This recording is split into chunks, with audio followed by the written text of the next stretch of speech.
Hi, I'm Rebecca the Prairie Gal, and welcome to my 5th video log. Today we are at Wheaton College, and we are here to visit the 13,500-year-old mastodon skeleton that they have here on display. So if you're ready, let's go check it out. I'm here with Dr. Stephen Moshier, who is an expert on the mastodon. He has so graciously agreed to give us a little tour and tell us about the mastodon. And we're also here with Katie. So I'll let you lead the way. Follow me.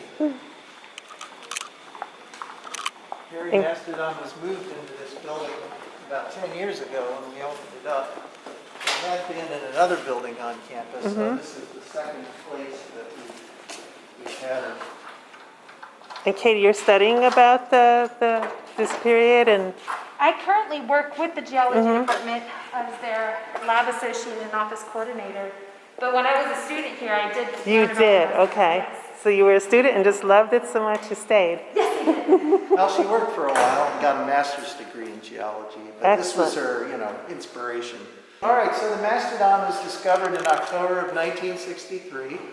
It was discovered on the property of Judge Joseph Sam Perry, who we actually have a bust of Judge Perry over there. He was a very prominent person in DuPage County because he was a district federal court judge. I guess that's the right order of words. And well known. Interestingly, he was a Democrat with an elephant in his backyard. And it was discovered when a pond was being dug on his property, which is now the ponds on the west side of the Churchill Woods Forest Preserve. A really nice one. It's a bit hidden, but people who live there, a lot of homes around it know it. A lot of nice trails and ponds and wetlands because it's where you've got the DuPage River, and these ponds were dug, but curiously were the location of ancient ponds and lakes at the end of the Ice Age. And it was in one of those ponds that Perry was just hiding. And then on that fateful day in 1963, this gentleman was digging the pond with a great big mechanical shovel, and he got a huge leg bone. And they called 2 professors from Wheaton to come over and look at it. They said, "We found a dinosaur." And it turned out that, they knew that it wouldn't have been a dinosaur because we just don't have dinosaur bones in northern Illinois.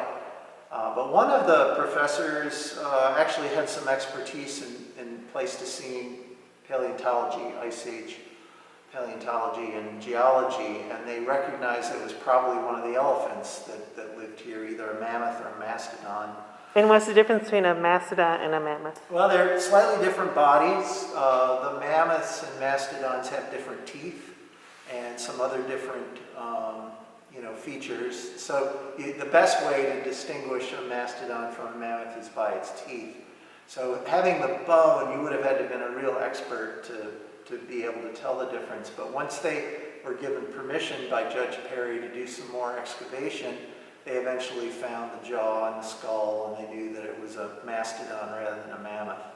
Mastodons are very different from modern elephants. Their teeth are very different. The teeth have these pointy ridges here, whereas on a mammoth and a modern elephant have a very flat tooth, kind of like a tennis shoe, where these are more like versus a soccer cleat. Yeah. So would they eat different stuff? Is that why the teeth Yeah, are they eat different? different things. The mammoths are like elephants. They'll eat grasses, and the mastodons ate twigs and leaves and roots and things like that, so they had to be able to. So which species was older than the mammoth or the mastodon? They lived at the same time. Oh, so just like a branch. Yes, yeah. Like I said, the mammoths are more like modern elephants, so they're more related, more closely related, and then the mastodons their sort of divergence in the family tree of elephants would have been further back in time. But mastodons were abundant in North America all the way. They've been found all the way down in South America. Mammoths, there are several species of mammoth I'm really only familiar Oh, with see, I didn't know American. that. I just thought mammoth. Yeah, another woolly mammoths, imperial mammoths, Columbian mammoths. Wow, A okay. lot of different ones. So that they live in different, like the North American mammoth was just in North America? I mean, is that how the species broke up, or were there several species just in North America? There were several species of mammoth in North America. Wow. If you go out to the mammoth site in South Dakota, there are a couple species out there, I think imperial and Columbian, and then the woolly was around here. So they got around, but they had different foods, so they could be in the same, live in about the same area. I'm These so guys sad were they more- died out. Why did they die out? Well, what do you think? I believe it was just due to evolutionary processes of the climate was changing and the food sources were scarcer and different predators, and over time just moved on to, Yeah. One of those predators might have been humans. Oh. So really, the arrival of humans may have had something to do with that as well. So it's kind of a mystery, but different scientists have different opinions about what was more efficient in that regard. It's kind of too bad. There have been theories that probably not the mastodon, but the mammoths could be resurrected through some kind of genetic engineering, because you can find frozen mammoth tissues in Siberia and places like tundra kind of environments. Like a movie, like that Jurassic Park movie, right? Exactly, you have a Pleistocene park somewhere up in Siberia, you bring the mammoth back. Now the thing with mastodons is no one has ever found a mastodon with flesh. They're always kind of disarticulated bones, and so we don't know as much about a mastodon physiology as the mammoth biology. Is this the real skull? This is the real thing. You can touch it if you want to. I can touch it? Sure, we don't like to have visitors do it without permission. Oh my goodness. So this is the original? This is the original. So this is 13,000 years old. 13,500 years, something like that. Oh my God. Yeah. I don't think I've touched anything that old. Then these are the tusks that are plugged into those large holes. And these are the side. real ones? These are the original tusks. You see how they've been restored. That was one of the blessings of moving into this building 10 years ago. The college was willing to hire a team of restorers, and they worked very hard for about a month putting all of this back together and restoring the bones. And we're really grateful, because this is a tremendous specimen to have at a place like Wheaton. It looks fragile. I don't You know. can see the growth rings. Oh, so that's how you could tell how old it was? Yeah, the little toy here I use to teach the concept of how tusks grow. These are cones, for a drinking fountain. But the idea is that the oldest part of the tusk is on top, and then every year you have a new one that grows out of the bottom. And so Almost over like your time. fingernails came out. Wow. I didn't know that. And you can see all the wear. I mean, imagine the stories. Was it defense? Was it digging for roots? Was it chipping ice to get at a spring? How did what's the story behind those little dents? But that's all part of the animals. Now, like, What was so important about finding this mastodon? What percentage of this mastodon was found in the first place? Well, I can remember the number. It's only like about 41% of all the bones were found. They had 8 days to excavate. They were only given 8 days. why? They were digging a pond, and it was filling with water. So Judge Perry was paying to have the water pumped out, and he was very nice to let him do that. But most paleontologists want to have a whole season, several weeks. To try to do a good job of mapping where all the bones were. And you're digging with like little brushes and stuff, right? In this case, they were literally digging with their hands and shovels. In fact, there's some holes here.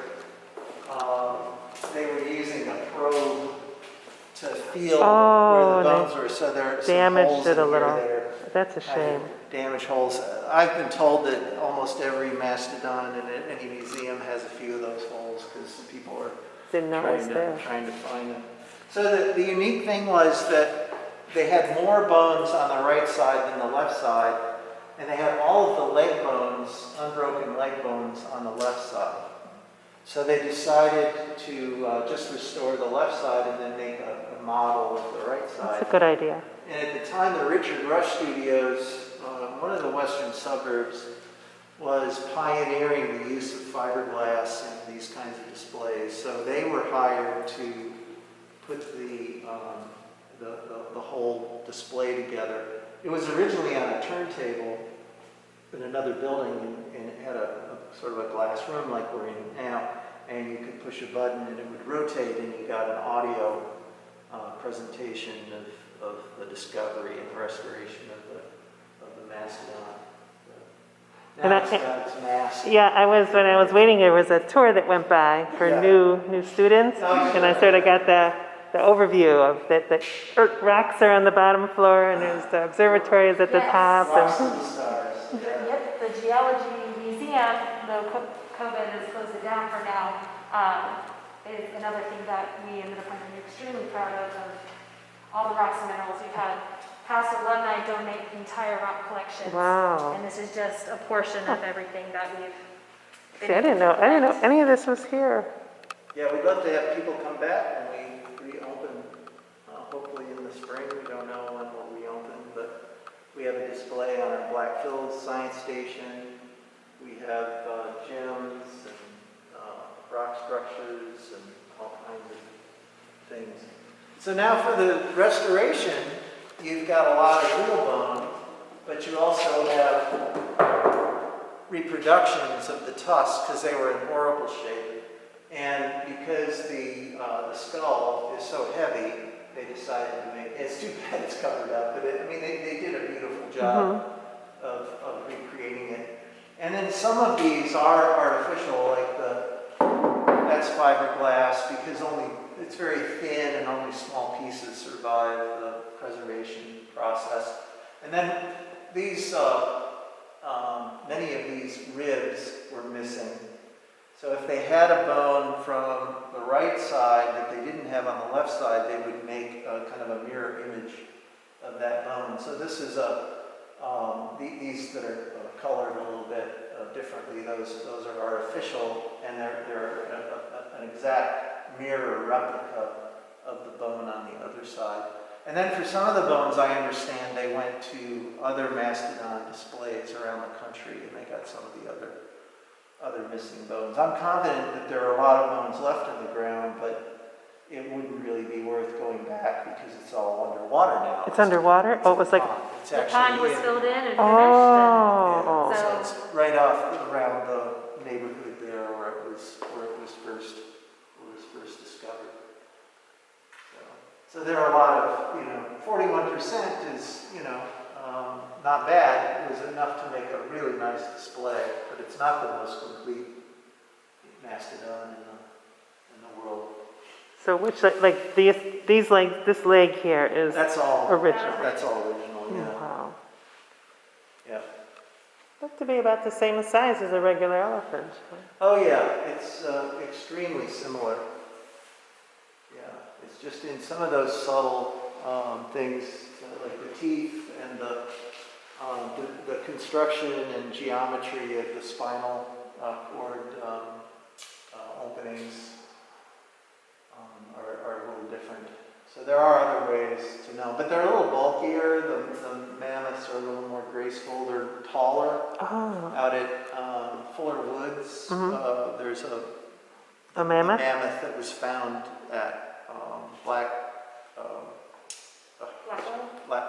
Oh, at Blackwell. Now that one I know. Yeah. Right, and that one is at Fuller Woods And now. where is it kept, that one? At Fuller Woods, and it's very incomplete. It's missing the skull.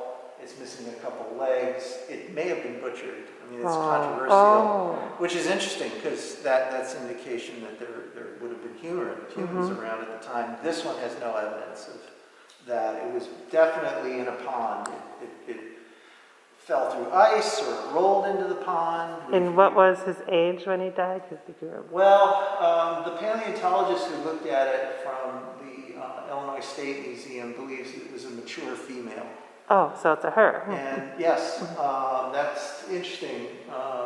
People think Perry is a male name, but actually it was a last name, so it's Perry with an I guess. I think it's really delightful. Another reason to think that it might have been male was that typically when you find an elephant by itself, it's a male, because the females stay in a herd, and the males get kicked out unless they're the alpha male. And so places where you find, even in modern African savanna, where you find an individual animal dead, it's usually male. But in this case, it was a female, so why she would have been off by herself or what happened is kind of a mystery. But pretty good level of confidence that it was a mature female. And you can tell that from the bones have very minimal arthritis and other kinds of evidence of aging. Teeth are in great shape. The tusk has, you can't count all of the rings, but if you count all the ones and the amount of space that are visible, it comes like 19 to 20 rings, and so there are probably many more. So I would say in the 30s maybe. Could live much longer than that. So the typical lifespan would be like a normal elephant? Yeah, probably very similar to a normal elephant. Then we've got a lot of the bones that weren't used in the left side from the right side are here. Like here's the patella, that's the kneecap. These are all foot bones, various ribs. Here's some more in here. The students found a rodent, maybe a squirrel, jaw. And I tell children it's the squirrel from the Ice Age movie. Yeah, with the acorn. Yeah, and then here's a black spruce cone that was found. So it would have been a black spruce forested area. So this is just some of the material that we still have. We've got some of the sediment that was found with it. Get lots of really nice notes from students. Like that. And then a complete photographic record of the excavation here. That these have been digitized, and we're going to use them in our research. Very cool. You have a beautiful display here. Yeah, we're very proud of it, and really love having people here. And this fall, usually have maybe 6 or so groups. There are 3 schools within walking distance, 3 elementary schools within walking distance of Wheaton. So we get them, and it's just a real pleasure. I remember being in grade school, and we were on some field trip going around, and we actually drove past this when it was in the other building, but wasn't able to come in and see it. We just drove past it, looked at through the window, and they said, "Oh, it's a mammoth or mastodon," and then we drove on. So now I finally got to meet her. I'm glad. Yeah. All right. Well, thank you so much for giving me such a beautiful tour. So Katie has agreed to now show us around the Geology Museum. So this is going to be very interesting. Absolutely. This is our wonderful pride and joys, the Wheaton College Geology exhibit. So we start here at the basic rock cycle. So we use this space and utilize this space a lot of times for children's groups who come in, learning about the Earth and the Earth's processes. So you have a basic rock cycle where you start with the igneous of when the magma cools or lava flows cool, and you start with different types of igneous rocks. Going through the processes of weathering and erosion, those original sediments that were created become more sedimentary. So basically the sediment of a rock is then transported and creates a new rock. And then over time, if you added heat and pressure, you come up with metamorphic rocks. So things like marbles is a metamorphic rock. And then if it adds more temperature, it'll become magma and start the process over again. Or maybe igneous will just go straight to a metamorphic rock. So this cycle just is everything has its place and it will end up as something else. It's its whole life cycle. Yes, absolutely. So millions of years. Yes, millions of years. Usually you have a lava lamp on, but, which is a good process. So many of our samples were donated, but also a lot of them were collected in the field by students or faculty. One of our biggest donors was a gentleman named Arthur Smith, and when he passed away, he was alumnus, and he gave us his entire rock collection, which was over 30,000 samples. Oh my goodness. A lot of those my samples goodness. were what are called micromounts, which are just very small, itty-bitty samples in small boxes. We had almost 20,000 of those. But the rest, we've gone through them, and we've had several rock sales in the past as well, because we use that as a fundraising technique. Any meteorites? We do have some meteorites that is out in the hall, actually.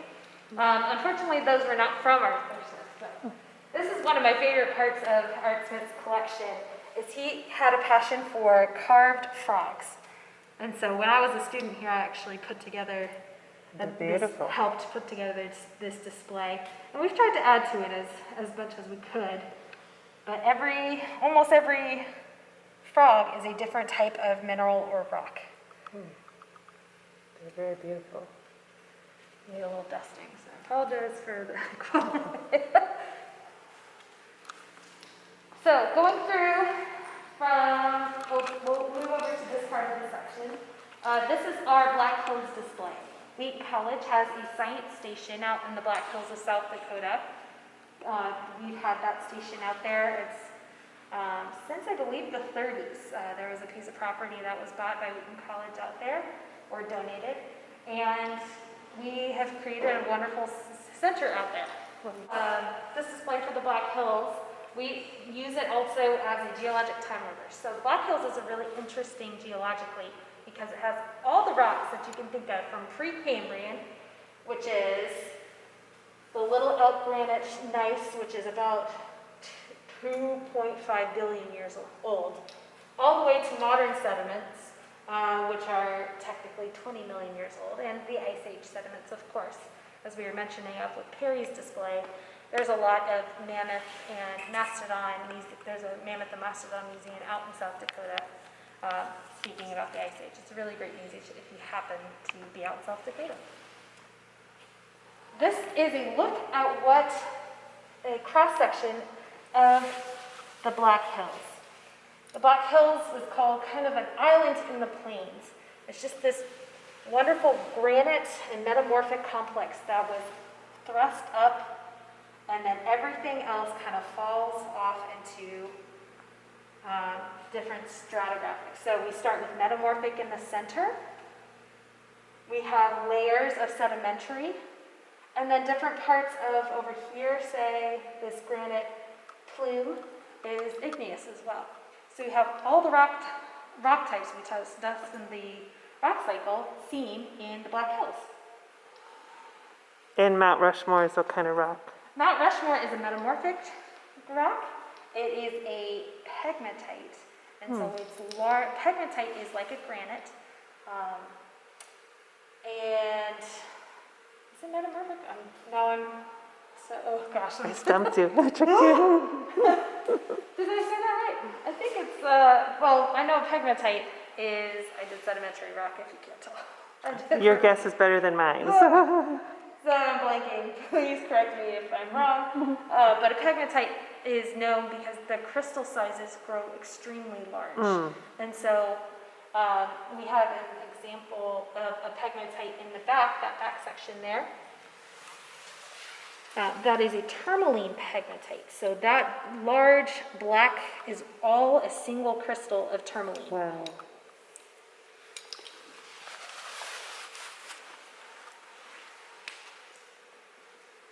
So as we discussed, that was the heart of the Black Hills, and the strata extends all the way through. So if you took a cross section, here's some of the strata. And this is what each sample of the Black Hills formations look like. So instead of cross-cutting there, if you drilled straight down all the way to the Precambrian, these are rock types exposed in the Black Hills. Really cool. So we'll go back into the cave part. This is a display of our Gems. precious gems and gemstones. Are there any gemstones that are naturally occurring in this area? Some of them are, yes. But there's some, let's see, most of the specimens in this area are more calcite. But we do have some. And how deep would you have to dig to find them? It depends on the mineral. Sometimes, say a garnet. I'm from North Carolina originally, and there used to be garnet, and there still are garnet mines all over the mountains and mountain areas of North Carolina. And when you look for garnets, it's similar to panning for gold. Is you can wash through some sediment in a stream, and you could find little pieces of garnet brought up out of the stream sediment, because that's where they're found. There are also gold mines, which you, I'm sure, are familiar with, you have to dig for them, and if you find a stream, you follow it But along. there's no gold in Illinois. is there? No, there's not gold in Illinois. Correct.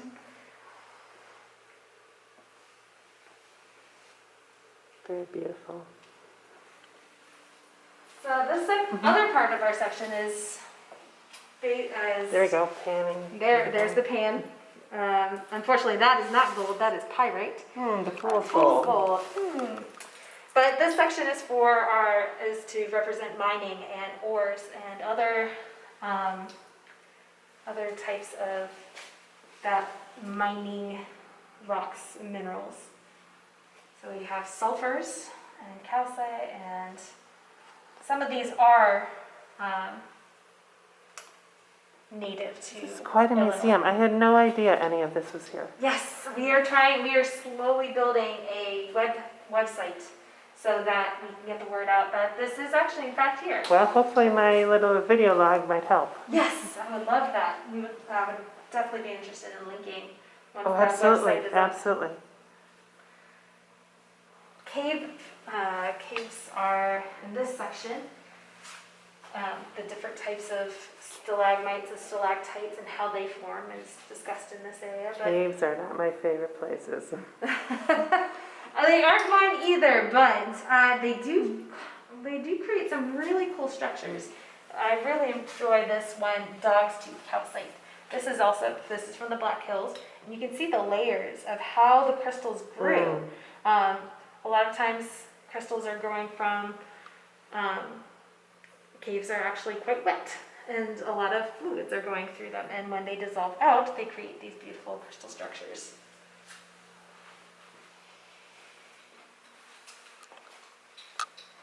Some more of our beautiful specimens, both from Art Smith and from other professors. Dr. Greenberg, I know, found some beautiful specimens in the past. And Your displays are beautiful. They really highlight and show off the specimens very Yes. well. Yeah. Yeah, they did a great job. When this building was created. How old is the museum or this This portion? section is, the building was built in 2010. So So, it's about 10 years old now. And then I also love this part because this is more metamorphics, and this is natural, just slices and polished cuts of structures that you can see on a big scale, but also on a smaller scale. So this is actually kind of a medium scale look at folding and a lot of pressure to do that. yes.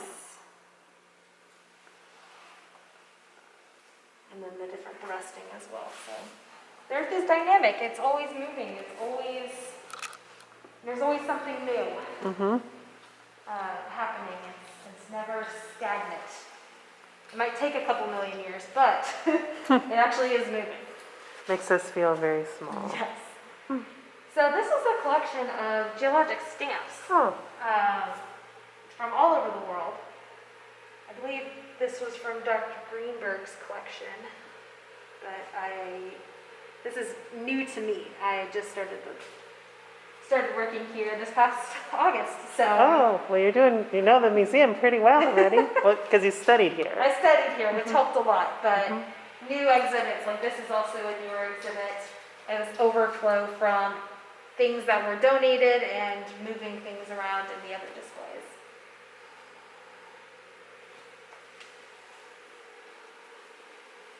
We have plans for the museum to also to move some of these hanging and promote our environmental science department as well. One of our professors, Dr. Andrew Lumen, is currently creating with some of he has a federal National Science Foundation grant. And with some of that money, I believe he is creating with some students on campus a traveling exhibit about hydrology and how water moves. So Dr. Andrew Lumen, he's kind of our no rocks geology. He's all about the water. He loves karsting, those caves that we were discussing. That is where his speciality lies. So he is creating a traveling museum exhibit that hopefully will be in some of our local park museums and maybe even national museums for that have to do with caves. And if having that display up would be a great thing for students to learn and for curious minds to understand how water flows. Eventually, we would like to put it in our own museum here. I'm guessing a lot of these animals are not natural to Illinois. They are definitely not natural to Illinois. These were donated. This is a display just to remind us about the stewardship of creation. A lot of these animals, I believe they all died of natural causes. So a wildebeest, for example, is not as endangered as, say, this addax, which is a critically endangered Oh, animal. so all these animals are on the endangered species list. Not all of them, but some of them. Some of them. Boy, he's got a big head. This giant eland. So this is just a reminder that these are precious animals. This creation is, if we are not careful, we as humanity can be the cause of, and have been Extinctions. in the past, of different species, plants and animals.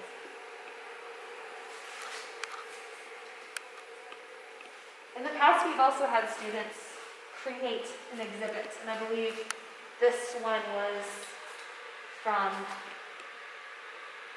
an idea of how to create a museum exhibit. Obviously, it was updating. But with COVID, we kind of have the blessing and the curse of, nobody's here to see this. Right? Okay, thank you so much Absolutely. for giving us Thank this you so much. amazing tour Thank of you not for only coming. this visiting the Mastodon, but this whole museum down there, all Yes. the rocks and lovely displays. Thank you. Have a wonderful. I want to shake your hand so hard, but I can't. Okay, thank you. Well, that concludes our adventure for today. If you enjoyed today's episode, please smash down the thumbs up button. And if you are new to this channel, please click the subscribe button so that you'll be sure to be notified whenever we have future uploads. Thank you for joining me today, and I'll see you next time on our next adventure to the prairie.